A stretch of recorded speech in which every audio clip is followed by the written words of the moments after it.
भारत के लिए गगनयान मिशन कितना खास है, इस बात का अंदाजा आप इसी बात से लगा सकते हैं कि इस मिशन की घोषणा हमारे प्रधानमंत्री नरेंद्र मोदी द्वारा किया गया था।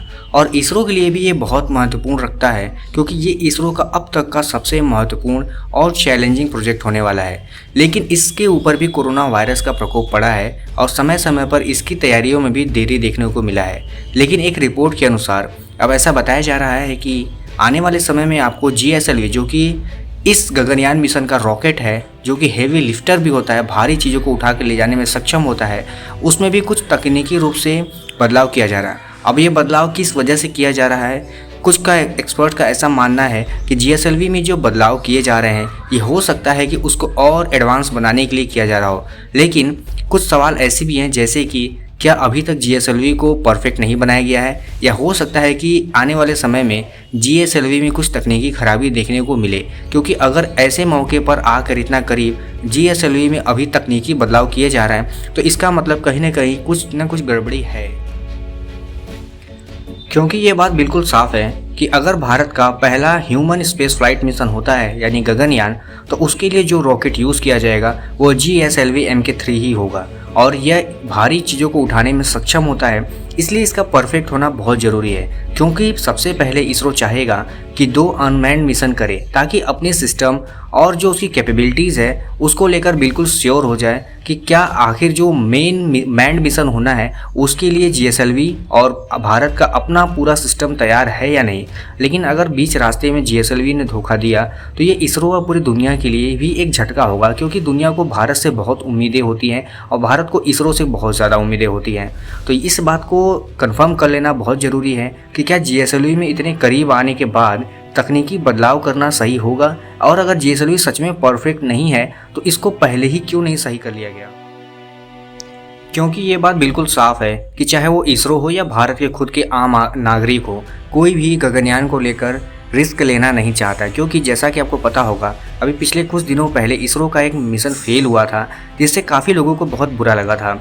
इसलिए जब तक ये बात श्योर नहीं हो जाती कि GSLV पूरी तरह से परफेक्ट है मिशन के लिए, तब तक इसको चेक किया जाएगा और उसमें तकनीकी जो भी सुधार करने होंगे इसरो करेगा। लेकिन आपको बता दें कि फाइनल मिशन से पहले इसरो चाहता है कि वो 2 IDRS सैटेलाइट लॉन्च करे जो कि मदद करेंगे कम्युनिकेशन में। अब आपको बता दें कि IDRS जो सैटेलाइट होते हैं वह गगनयान को पृथ्वी से कनेक्ट करने में यानी कि कम्युनिकेट करने में मदद करेंगे। क्योंकि आपको पता होगा इस तरह के जो सैटेलाइट होते हैं वो लगभग 24 घंटा और हर एक दिन आपको कम्युनिकेट करते हैं और मॉनिटरिंग करने में मदद करते हैं। इसको इस तरह से ही बनाया जाता है कि यह पृथ्वी से गगनयान मिशन की जो सिस्टम है उसको कनेक्ट रखते हैं और कम्युनिकेशन में मदद करते हैं। इस तरह के सैटेलाइट को लगभग 36,000 किलोमीटर की ऊंचाई पर प्लेस किया जाता है, जिससे कि वो 24/7 पृथ्वी पर मॉनिटरिंग करने में मदद करते हैं। और इनकी पोजीशनिंग भी ऐसी होती है कि वो गगनयान से सिग्नल को अपने पास फिर पृथ्वी पर ट्रांसफ़र करने में सहायक होते हैं और ऐसे ही पृथ्वी से सिग्नल्स को कैप्चर करते हैं और उसको गगनयान तक के सिस्टम तक पहुंचाते हैं, यानी कि यह पृथ्वी को आपस में जोड़ने का काम करते हैं। लेकिन जो गगनयान की हाइट होने वाली है वो 400 किलोमीटर की ही होगी, यानी कि पृथ्वी के लो अर्थ ऑर्बिट में, जिससे कि गगनयान आसानी से कम्युनिकेट कर पाएगा। इसका मतलब ये नहीं है कि पृथ्वी पर लोग जो होंगे वो गगनयान को आसानी से देख पाएंगे, क्योंकि 400 किलोमीटर की भी ऊंचाई बहुत ज़्यादा होती है और कम ऊंचाई पर होने की वजह से इसकी री एंट्रिंग और ज़्यादा आसान हो जाएगी।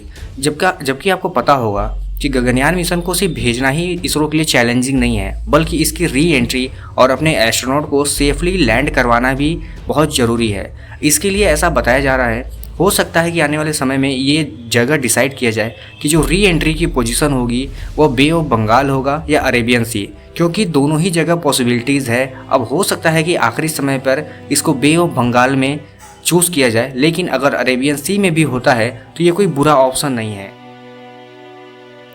इतना सब होने के बावजूद भी सवाल बिल्कुल वही है कि 2022 में गगनयान को लॉन्च करना है और इसरो अपने एकमात्र रॉकेट यानी GSLV Mk3 को अभी भी सुधारों की प्रक्रिया से गुजार रहा है।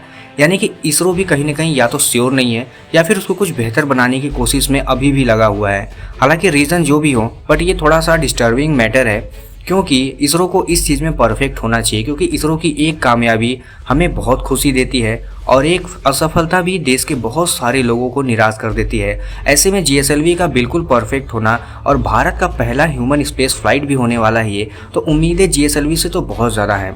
अब बात इसरो की है कि इसरो अगर इस तरह की चीज़ें एन मौके तक करता रहेगा तो हो सकता है कि आखिरी तक आते आते कोई न कोई ऐसी कमी छूट जाए जिसको इसरो बाद में पछताने के अलावा और कोई काम नहीं कर सकता है, जिसका पिछला जीता जाता उदाहरण हमने अभी कुछ दिनों पहले ही देखा है। दोस्तों इस वीडियो में इतना ही। आपको क्या लगता है कि इसरो का जो ये काम है, आपको इससे थोड़ी टेंशन हुई है या नहीं? आप मुझे कमेंट करके ज़रूर बताइएगा। फिलहाल इस वीडियो में इतना ही। कल मिलते हैं किसी और वीडियो में किसी और टॉपिक के साथ। तब तक के लिए धन्यवाद।